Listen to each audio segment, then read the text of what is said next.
Assalamualaikum warahmatullahi wabarakatuh. Innal hamdalillah nahmaduhu wa nasta'inuhu wa nastaghfiruh wa na'udzu billahi min shururi anfusina wa sayyiati a'malina. Man yahdihillahu fala mudilla lahu wa man yudlil fala hadiya lahu. Ashhadu an la ilaha illallah wahdahu la syarika lahu wa ashhadu anna Muhammadan abduhu wa rasuluhu la nabiyya ba'dah. Allahumma salli wa sallim wa barik ala nabiyyina Muhammad wa ala alihi wa sahbihi ajma'in wa man tabi'ahum bi ihsanin ila yaumiddin. Amma ba'du, faqala Allah subhanahu wa ta'ala ya ayyuhalladzina amanu ittaqullaha haqqa tuqatih wa la tamutunna illa wa antum muslimun. Wa qala an-nabiy sallallahu alaihi wasallam ittaqillaha haitsuma kunt wa atbi'i sayyi'atal hasanata tamhuha wa khaliqin nasa bi khuluqin hasanin. Ayyuhal ikhwah, a'azani Allah wa iyyakum, Bapak Ibu, adik-adik, teman-teman jamaah sekalian, rahimani wa rahimakumullah. Alhamdulillah, kita senantiasa bersyukur pada Allah Subhanahu wa ta'ala atas segala limpahan nikmat dan karunia-Nya, sehingga pada malam ini dengan nikmat sehat, dengan nikmat waktu dan kesempatan, Allah izinkan kita kembali hadir bersama-sama di majelis ilmu di tempat yang mulia, bersama dengan orang-orang yang mudah-mudahan kita dimuliakan Allah Subhanahu wa ta'ala. Salawat dan salam semoga senantiasa tercurahkan kepada junjungan kita, teladan kita, Nabi Muhammad sallallahu alaihi wasallam, kepada keluarga beliau, sahabat dan segala pengikut yang istiqamah hingga akhir zaman. Bapak Ibu, teman-teman sekalian rahimakumullah, karena ini banyak remajanya, maka kita mengulik kembali kisah yang tidak pernah kering dari hikmah yang terkandung di dalamnya, yakni cerita tentang Ashabul Kahfi di dalam surah Al-Kahfi. Ini lanjutan dari apa yang pernah kita kaji di masjid ini di waktu yang berbeda. Pada malam ini, jamaah sekalian, coba kita lihat, setelah kita tahu bahwa kita pasti semua, hampir semua yakinlah di masjid ini dan di majelis ini tahu bagaimana cerita Ashabul Kahfi. Sekelompok pemuda yang bersembunyi di balik gua, di dalam gua, untuk menjaga iman mereka, mengisolasi diri dan iman mereka, karena mereka khawatir ya, apabila mereka akan ditemukan oleh sang penguasa. Mereka hidup di zaman di mana sang penguasanya menginginkan agar mereka kembali kepada ya, apa yang diyakini oleh pemimpinnya. Pada cerita itu intinya bahwa Ashabul Kahfi ini menghindari kejaran sang penguasa. Mereka ingin menyelamatkan iman mereka, maka kemudian Allah ilhamkan kepada mereka untuk bersembunyi di dalam gua. Lalu kemudian dengan walinya Allah, dengan kemahapenjagaannya Allah, Allah buat lingkungan gua itu, tempat di mana mereka bersembunyi di dalamnya itu, menjadi gua yang begitu sangat nyaman. It's so cozy kalau kata anak-anak sekarang. Cozy banget ini guanya, tempatnya. Ya. Allah jadikan matahari itu tidak pernah mengenai mereka. Ya. Kalau dibaca di ayat ke-17 itu, wa tara syamsa idza tala'at tazawwaru an kahfihim dzatal yamin wa idza gharabat taqriduhum dzatal shimal. Pokoknya ada lubang masuk cahaya, tapi tak sekalipun cahaya itu mengenai mereka. Cahaya itu menjaga kehangatan gua. Kalau kita mau di kelas saja biasanya Nah, jadi mun kelas kami ini mun pagi nyaman, kada panas. Cuman amun sudah sore panasnya kena kita. Kenapa? Karena matahari berputar. Ada kelas yang lain mun pagi panas benar. Pokoknya baik kalau kawa Anda kiakan horden. Soalnya kami ini amun sudah jam 9 panas membelangat masuk ke dalam jendela-jendela kaca kelas kami. Tapi amun sudah sore taduh nyaman. Kenapa? Karena mataharinya berputar. Nah, indahnya di dalam gua yang disiapkan untuk Ashabul Kahfi ini, mereka masuk cahaya tapi tidak pernah mengenai mereka. Kalau pagi di sebelah kanan, kalau tenggelam di sebelah kiri. Ya. Allah buat suasana guanya menjadi sangat nyaman untuk ditinggal. Belum lagi di ayat yang ke-18, wa tahsabuhum ayqadhan wa hum ruqud. Ini kalau tidak salah kajian yang lalu kita bahas ya. Kalau kamu melihat mereka, maka pasti kamu akan takut melihat orang yang tidur tapi seolah-olah matanya terbuka. Pernahlah kita melihat ada orang guring tapi matanya pina kada guring. Ini guring enggak ada kah orang nih? Pernah begitu? Ya. Kira-kira begitu. Wa tahsabuhum ayqadhan, kalian menyangka mereka bangun. Padahal kata Allah wa hum ruqud, padahal mereka tidur. Kenapa? Karena mata mereka seolah-olah terbuka sambil berkedip. Kira-kira kalau ada yang guring begini nih.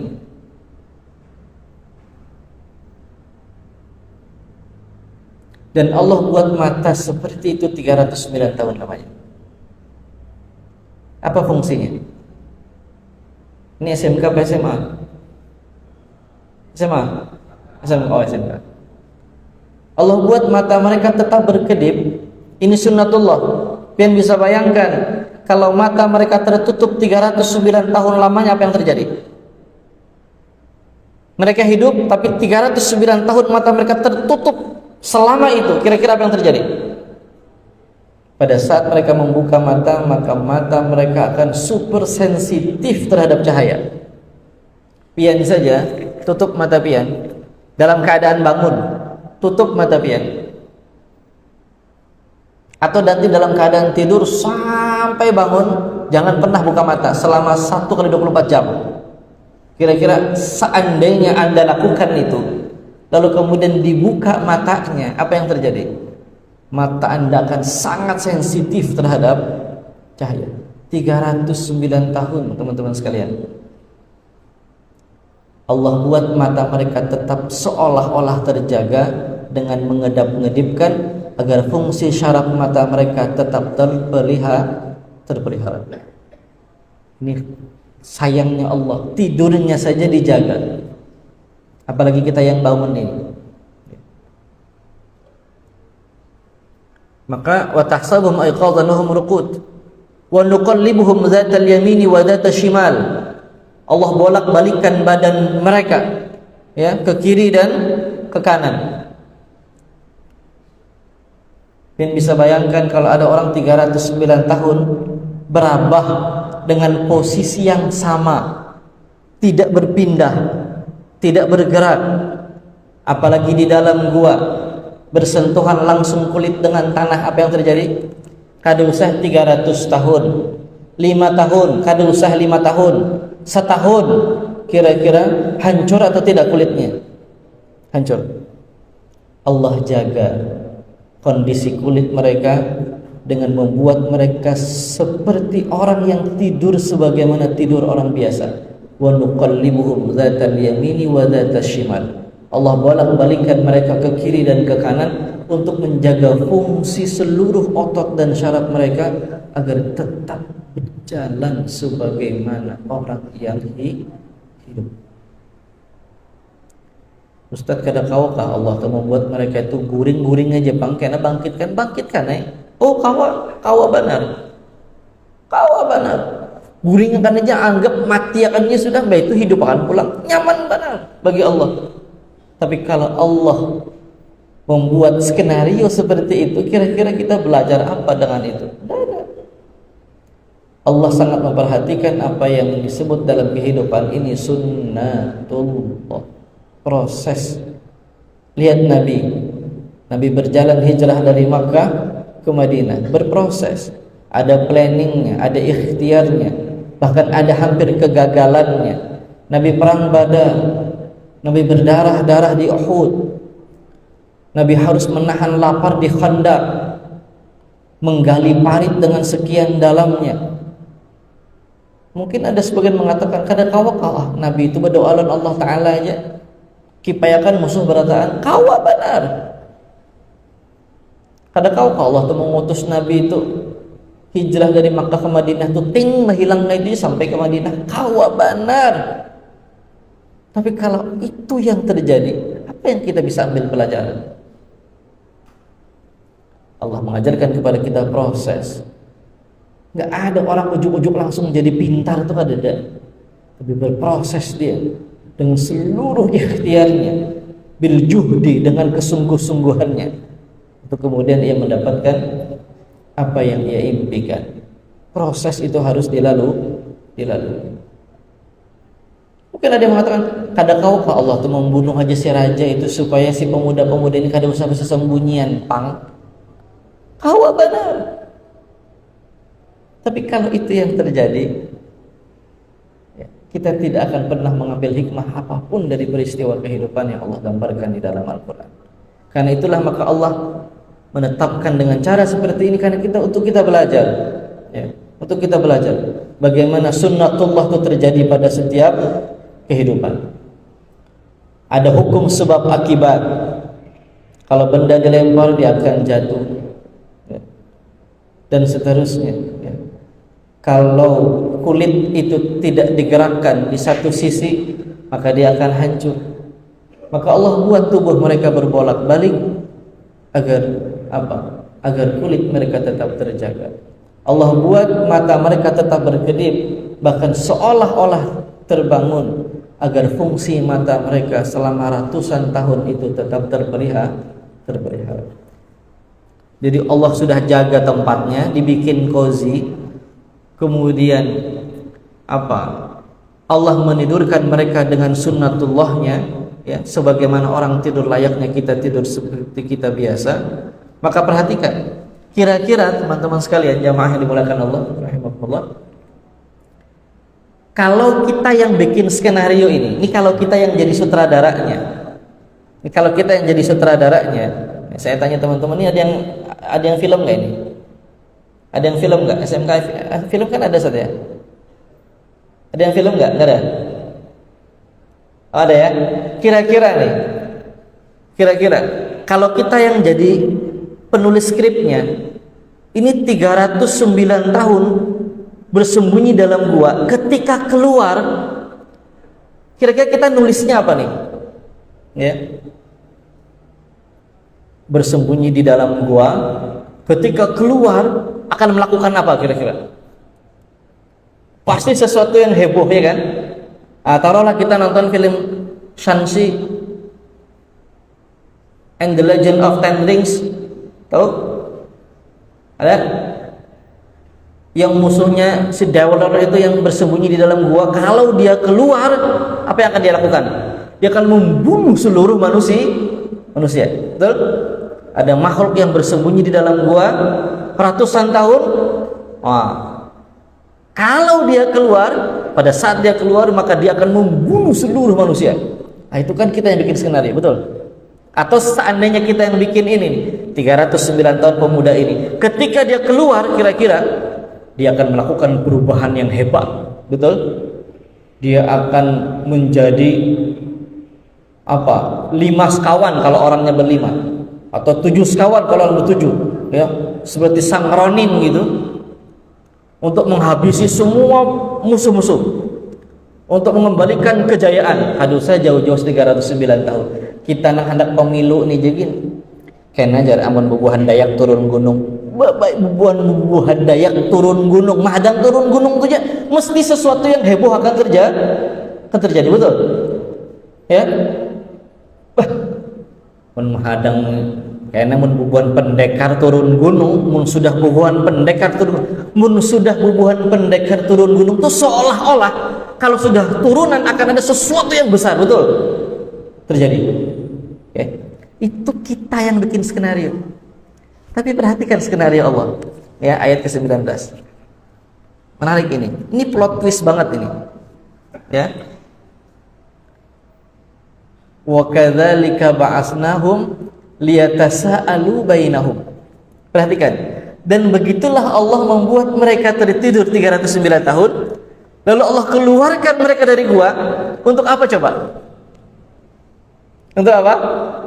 Untuk mengalahkan seluruh kerajaan zalim, untuk memenangkan pertarungan hak dan yang batil? Enggak. Allah buat kisahnya mereka tertidur 309 tahun, lalu Allah bangkitkan mereka keluar dari gua liyatasaalu bainahum, agar mereka main tebak-tebakan. Agar mereka main tebak-tebakan. Ya. Qala qailun minhum kam labistum, berkata satu di antara mereka, berapa lawas kita guringan? Qalu labisna yauman aw ba'da yaum. Mun aku kira-kira mun kada sehari atau setengah hari kira-kira kita di guringan. Allah hanya ingin itu saja. Plot twist banget kayak ini.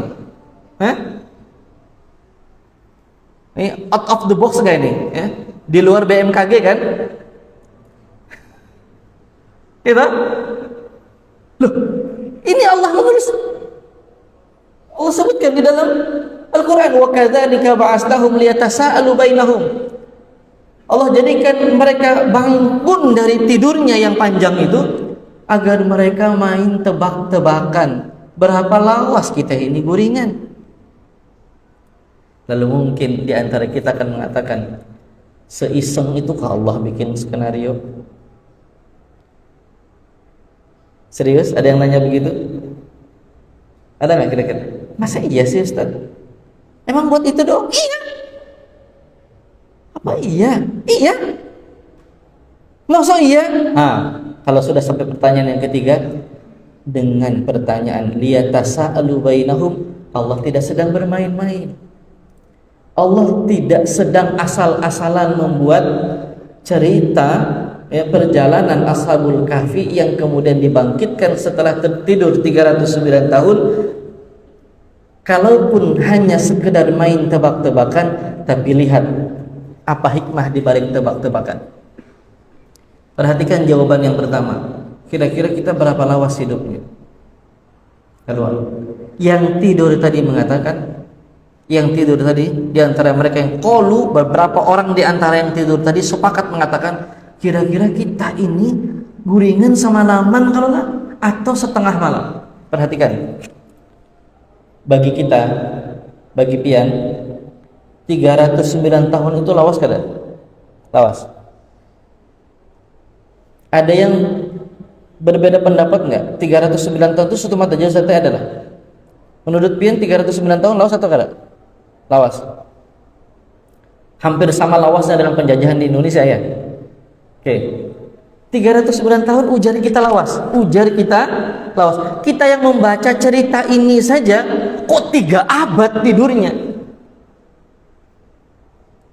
Orang yang menyaksikan bahkan ketika dia kelak nanti di ayat selanjutnya menukarkan uang koin yang sudah tidak berlaku sejak 300 tahun yang silam, kan menyangka mereka tidur dengan amat sangat lamanya. Termasuk kita yang membaca cerita ini pun kita sepakat akan mengatakan 309 tahun itu lama, Ustaz, lama. Oke. Tapi perhatikan, ini yang Allah inginkan dari kisah tebak-tebakan ini. Bagi mereka yang tidur, mereka mengatakan kada, setengah hari, paling sehari pun salawas-lawasnya. Dan ada 2 perspektif yang berbeda. Perhatikan teman-teman jamaah sekalian dimuliakan Allah. Begitulah kita dalam melihat kehidupan dunia. Kita ada di dua sisi, yang mana di antara dua pandangan orang terhadap kehidupan. Ada orang yang melihat hidup ini masih lama, panjang. Wah, kita nih anum jua hanya SMK, biar dulu santai-santai aja. Masih anum jua. Kita nih masih kekanakan aja, remaja. Kalau SMK wajar aja kalau kita nih hendak nang huru hara setumat-tumat kak. Lain kayak sudah kai kita tuh wajar aja mun ke masjidan mengajian saban hari itu. Mun kita nih kena dulu kada apa-apa jua, panjang masih hidupnya. Betul? Ada nggak yang begitu? Dunia ini masih lawas jua. Umur hanya seini kita apa bina berhimat-himat benar. Nang bapak alim-alim kena ada aja masanya. Tapi ada sebagian di antara kita, ada sebagian di antara kita yang melihat kehidupan dunia itu begitu singkatnya. Kada kawa kita belewa-lewa nih. Mun pacangan Israel harum iringi kita kemana aja. Siapa nang menyangka di sana kita nang semalam ada nang sekelas lawan kita hulu pada kita. Kenapa penyebabnya? Ada nang garing lah, ada nang naudzubillah, ada nang tabrakan lah. Dan kenapa kita hendak bakena-kena? Ini dunia sementara. Ada yang melihat dunia itu begitu cepatnya. Ya Allah, semalam hanya Raja Ulun SD, kenapa sudah SMP setumat, itu SMA, SMK. Kada sawat lawas ulun bebakti lawan kuitan meninggal sidin sudah. Belum sampai ulun mencium kening beliau untuk menunjukkan bahwa ulun sudah seperti ini, mereka sudah terburu tiada. Begitu cepatnya, lambat kita mengulang masa lalu kita. Nang apa kita menangis di pangkuan orang tua. Begitu kurangnya bakti dengan mereka berdua dan seterusnya. Lalu melihat kehidupan ini begitu cepatnya. Ya Allah, kayaknya kok kadeda waktu untuk membuang-buang sisa usia. Ini masa remaja, inilah masa terbaik saya, di mana kekuatan ada, kesempatan ada. Ya. Pemuda itu kan kalahnya cuma satu. Masa balita, masa muda dan masa tua. Itu kan kemenangan orang muda itu kan karena ada 2 poin lebih banyak dibanding yang lain. Kalau masa balita, dia punya waktu yang banyak, tapi tidak punya harta dan kekuatannya. Orang yang sepuh yang tua, dia punya harta yang sudah dia kumpulkan selama di dunia, tapi waktu dan tenaga sudah tidak punya. Sedangkan pian yang muda-muda, kita yang muda-muda, meskipun kadang kita tidak punya harta, tapi kita punya 2 modal utama, tenaga dan waktu yang banyak untuk kita. Maka itu Nabi SAW mengatakan, min husni islamil mar'i tarkuhu ma la ya'ni. Di antara ciri suksesnya seorang muslim itu adalah ia meninggalkan apa yang sia-sia dalam kehidupannya. Baik. Menarik kisah Ashabul Kahfi ya. Wa kadzalika ba'asnahum liyatasaalu bainahum qala qailun minhum kam labistum qalu labisna yawman aw ba'da yawm. Lalu mereka mengatakan di antara mereka, rabbukum a'lamu bima labistum, Tuhan kalian lebih tahu berapa lama kita tinggal di dalam ini. Fab'asu ahadakum biwariqikum hadhihi ila al-Madinah, maka itu utuslah satu di antara kalian membawa koin ini, koin yang baru kita dapatkan dari hasil jual beli roti, ini kalau dalam tafsir, ilal Madinah, ke kota, falyanzur ayyuha azka ta'aman falyatikum birizqin minhu walyatarattaf. Nanti lihat berapa banyak yang kau kita tukar, ya, maka lihat nanti berapa banyak makanan yang bisa kita dapatkan dari uang yang kita beli ini. wal yatalattaf, dan berlaku lemah lembutlah, karena kita ini banyak nama itihi. Mereka menyangka mereka masih hidup di masa itu, di masa kerajaan Dikianus. Maka itu lemah lembut, jangan tapi bapak padah-padah kita di mana guanya. Ini kita nih mencari makan. Nanti yang sudah dapat bawa lagi ke sini, jangan berpada-pada. Wala yushiran nabikum mahada, jangan tapi kelihatan, jangan ketahuan seikung-ikung kita untuk bersembunyi di dalam gua. Kita masuk ayat selanjutnya, ayat ke-20. Innahum iyazharu alaikum yarjumukum aw yu'idukum fi millatihim walan tuflihu idzan abada.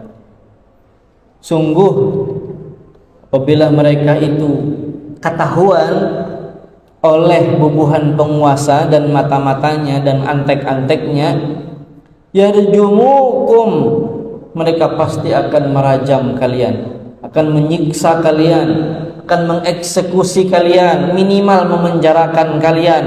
Au yu'idukum fi millatihim, atau akan mengembalikan kalian kepada agama mereka, agama yang dianut oleh penguasa. Dan kalau itu terjadi, walan tuflihu idzan abada, sekali-kali kalian tidak akan pernah beruntung. Perhatikan ya, innahum yazharu alaikum yarjumukum. Sungguh kalau kalian ketahuan masih beriman, kalau kalian ketahuan gua tempat persembunyian ini, kalian akan diseret oleh mereka dan akan dihukumakan oleh penguasa. Kenapa mereka akan mengalami resiko itu? Karena mereka beriman kepada Allah Subhanahu wa ta'ala. Apa yang dimention dalam ayat ini? Notisnya apa? Kapanpun dan dimanapun orang beriman itu punya resiko. Ya. Nabi dan sahabat-sahabat di awal masa perjuangan Islam fase di Makkah, siapa yang beriman resikonya mereka akan dihukum, akan dilempar, akan disiksa. Yang budak akan disiksa sedemikian rupa. Bahkan tidak sedikit yang dibunuh oleh majikannya. Ini resiko orang beriman. Ya. Hari ini kita beriman ada resikonya atau tidak? Ada. Ya. Kalau kita tidak kuat-kuat iman hari ini, ya, resiko orang beriman itu dikucilkan. Ya. Bahkan kita bisa menjadi asing di tengah kekawanan. Pina mesti bener pina alim sorangan aja. Dibully teman. Oke. Kada dibawai menontonan. Pina alim kalau sudah dibawai. Sudah kau masih gitunya itu susah membawa yang itu mengalih hijab nyupani kita. Dibawai karena banyak tausiahnya. Betul? Kita menjadi asing di tengah komunitas kita dan kawan-kawan. Kenapa? Karena menggenggam imannya.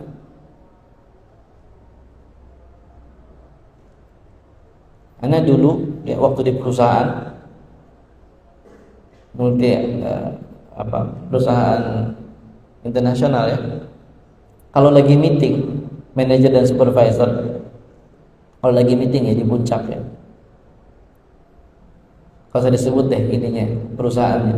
Kalau disebut produknya pengen tahu pasti. Kalau lagi meeting sepekan ya biasanya di Cianjur atau di puncak ya. Di depan ini selalu ada khamernya. Apalagi kalau sudah malam. Ya. Ini kalau level pimpinan ya, level manager atau supervisor minimal. Satu botol sama gelas. Hatta bulan puasa loh ya. Hatta bulan puasa. Ada. Seperti itu. Kalau kita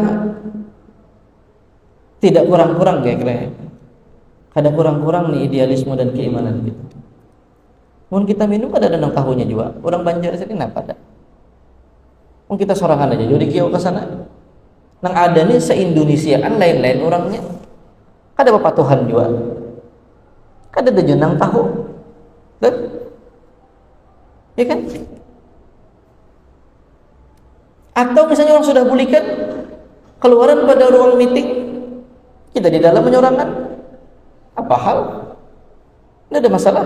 Misal, bisa saja kita terfikir yang seperti itu. Makanya ujian resiko iman. Ya. Ini resikonya. Kita tidak mudah untuk bisa diterima di kalangan tertentu karena kita menggenggam. Karena itulah maka temukan gua keimanan kita sendiri. Temukan circle imannya. Cari teman yang positif yang bisa mempertahankan gua keimanan kita. Tempat di mana kita bisa mengisolasi iman kita agar tidak terwarnai dengan keadaan di sekitar kita. Ustaz, kalau gitu milih-milih kawan dong. Harus berteman, harus selektif. Iya, bergaul dengan siapa boleh, tapi bertemannya harus selektif. Kenapa? Karena agama kita ditentukan dengan siapa kita berteman, dengan siapa kita memfollow. Lelakian kayak ini kada usah kita memfollow Jungkook, Lee Min Ho, kada usah. Ini apa ya? Ini kadang kan kita nih Agustusan toh. Agustusan, euforia Agustusan kita ini di mana-mana. Nggak tahu kalau di SMK kita ada acara Agustusan kada. Kalaupun ada acara Agustusan, coba perhatikan ya. Ini kita belajar sama-sama berpikir ya. Apa yang bisa kita petik gitu? Beramiannya jaga. Terus apa makna kemerdekaannya? Adakah kita menggali tokoh-tokoh besarnya? Bagaimana pemikiran Hatta, Soekarno, dua proklamator bangsa ini? Adakah kita menggali pemikirannya Muhammad Nasir, yang bahkan saat kematiannya saja Jepang menangis itu, sampai seorang Kaisar Hirohito hanya mengatakan, mendengar kematian Nasir seperti Jepang mendapatkan bom atom yang ketiga, nuklir yang ketiga. Kami bangsa Jepang merasa kehilangan Nasir. Apakah kita pernah membaca bagaimana sosok Buya Hamka? Apakah kita pernah membaca betapa kekehnya Ki Bagus Hadikusumo dalam mempertahankan Piagam Jakarta? Apakah kita pernah membaca bagaimana marahnya Kasman Singhodimejo ya, saat ideologi komunis akan dimasukkan sebagai dasar negara? Dia berdebat dengan Nyoto misalnya tahun 50 dalam sidang parlemen. Coba kalau itu digali dalam kemerdekaan ini, kita kan lebih banyak ya, udah nggak zaman lah anak-anak SMK sekedar lomba boleh, tapi sekedar beramian lomba kayaknya sudah bukan masanya. Itu anak-anak TK, SD oke lah ya. Tapi kalau sudah SMK harus tahu apa nilainya. Ini kemerdekaan ini mau diisi apa? Kemerdekaan kita kan tidak ujug-ujug dapat begitu saja. Oh, ini hadiah dari Jepang, bukan semata itu. Bahkan dikatakan tidak ada satupun bumi di negeri ini yang tidak tertumpah dari tetesan darah para syuhada, yang sepi dari pekikan takbir para ulama. Pekikan takbirnya Bung Tomo, ya, pantang menyerahnya Jenderal Sudirman dan seterusnya. Kenapa kita tidak pernah gali tokoh-tokoh besar bangsa ini? Ya. Cari circle yang membawa kita untuk lebih dekat dengan ketakwaan, lebih dekat untuk membentuk karakter kita yang sejati. Pian, ya, ada di sekalian, teman-teman ini kan calon-calon kawam ya, calon-calon ayah, calon-calon suami. Loh Ustaz, kok kesungsungan bicara itu? Bukan, harus disiapkan. Ya. Usia 15 tahun, 16 tahun, 17 tahun itu layak sudah jadi pemimpin. Muhammad Nasir usia 16 tahun jadi kepala sekolah. Ya. Harus jiwa kepemimpinan. Ya. Ibnu Umar dari usia 13 tahun minta untuk jihad, gak diizinkan, sampai 15 dikasih. Siapa lagi? Ya. Usama bin Zaid 17 tahun udah jadi panglima. Kita udah jadi apa usia 17 tahun? Lihat tokoh-tokoh besar, sejarah panjang ya, kehidupan umat Islam ini. Dari mulai zaman sahabat sampai tokoh bangsa kita hari ini. Belajar dari mereka ya. Kan itu temukanlah circle kita yang positif ya. Wa kadzalika asabna 'alaihim liya'lamu anna wa'dallahi haqq wa anna as-sa'ata la rayba fiha idh yatanaza'una bainahum amrahum faqalu bunu 'alaihim bunyana rabbuhum a'lamu bihim qala alladhina ghalabu 'ala amrihim lanattakhidanna 'alaihim masjida wa anna as-sa'ata la rayba fiha wa anna as-sa'ata la rayba fiha. Dalam Quran itu ragu itu ada dua, ada syak, ada raib. Kalau syak itu seperti ini, pilih yang mana yolah, yang kanan kah, yang kiri kah, yang mana yolah. Sama aja bang, pinanya banyaknya nih, nah ada sedikit tapi terbagus ini bang, ini ada lecetnya sedikit di bawah, nah ada titik-titiknya nih kada. Yang mana yolah, yang mana yo. Ragu memilih dan tidak ada kecenderungan apapun untuk itu disebut syak. Syakun, la syakka fih, tidak ada keraguan. Tapi kalau ada keraguan yang diiringi dengan dugaan negatif, iyalah, jujur jua kah? Ya kah? Ada gerak? Masa? Nah, dia ragu tapi keraguannya ada kecondongan untuk menolak. Itu disebut raib. Raibun. Perhatikan ayat Allah muqaddimah Al-Qur'an yang pertama. Alif lam mim dzalikal kitabu la raiba fi hudal lil muttaqin. Alif lam mim. Inilah kitab yang tidak perlu kalian ragukan. Paham ya? Yang tidak perlu kalian ragukan. La raiba fi. Bujur juakah isinya nih? Tidak perlu pian ada pertanyakan. Kisah Ashabul Kahfi ini nyatakah kada yolah? Tidak perlu kalian ragukan karena di awal Allah sudah mematahkan semua keraguan itu. Zalikal kitabu la raiba fi hudalil muttaqin. Maka sebelum kita baca Quran lebih dalam, perhatikan muqaddimahnya. Tidak ada muqaddimah di buku manapun yang seperti ini. Dan kalau buka buku sebelum kita tutup karena sudah Isya, pasti di buku manapun, hatta tulisan ilmiah seorang doktor, ya, pasti di kata pengantarnya dia nulis apa coba? Buku ini masih ada kekurangan. Saran kritik yang membangun sangat penulis perlukan, betul ya, atau yang semisal dengan itu, betul ya. Kalau pengen baca kata pengantar, pasti buku ini masih banyak kekurangan ya, saran pembaca sangat diperlukan untuk perbaikan dan seterusnya. Tapi Quran diawali dengan ketegasan. Siapapun yang mau baca Quran, hilangkan keraguan, hilangkan dugaan. Dzalikal kitabu la raiba fi. Langsung dipatenkan.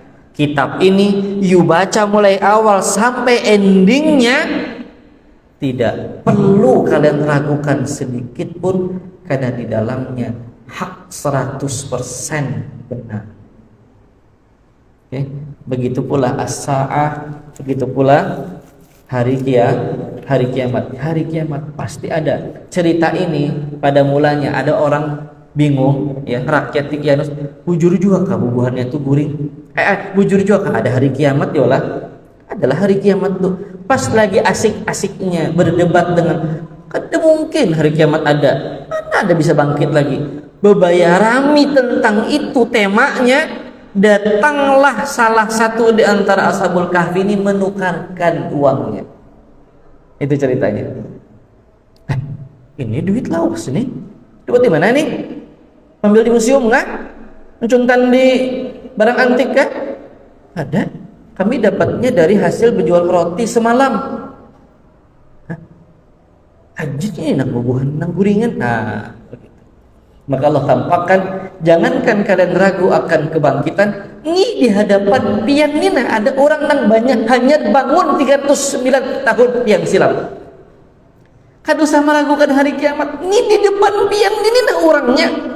Allah bangkitkan dari tidur yang panjang 309 tahun, apalagi sekedar membangkitkan dari kubur pada hari kiamat. Kalau sudah yakin hari kiamat ada, teman-teman sekalian, maka tidak perlu risau dengan dunia ini. Sejatuh-jatuhnya, ini fatalistik tapi jangan seperti ini. Maksud kami, sesakit-sakitnya kita di dunia ini, yakinlah sementara saja itu, sesaat saja itu, karena ada hari yang sejati, karena ada kehidupan yang hakiki, yaitu akhirat sana yang jauh lebih pasti. Apakah kita bahagia yang sebenarnya, ataukah sengsara selama-lamanya. Maka pastikan isilah kehidupan ini dengan kebaikan, karena kita pasti akan hidup di tempat kehidupan yang abadi di akhirat nantinya, yang menentukan di mana letak kita yang sebenarnya. Apakah kebahagiaan kita di dunia berlanjut kebahagiaan kita di akhirat, ataukah sebaliknya kebahagiaan kita di dunia terhenti dan kemudian berlanjut dengan kesengsaraan di akhirat. Tergantung bagaimana kita mengisi kehidupan di saat Allah memberi kita kesempatan. Hadanallahu wa iyyakum ajma'in. Mudah-mudahan ada manfaatnya. Mohon maaf salah dan khilafnya. Subhanakallahumma wa bihamdika asyhadu an la ilaha illa anta astaghfiruka wa atubu ilaik. Walhamdulillahi rabbil alamin. Assalamualaikum warahmatullahi wabarakatuh.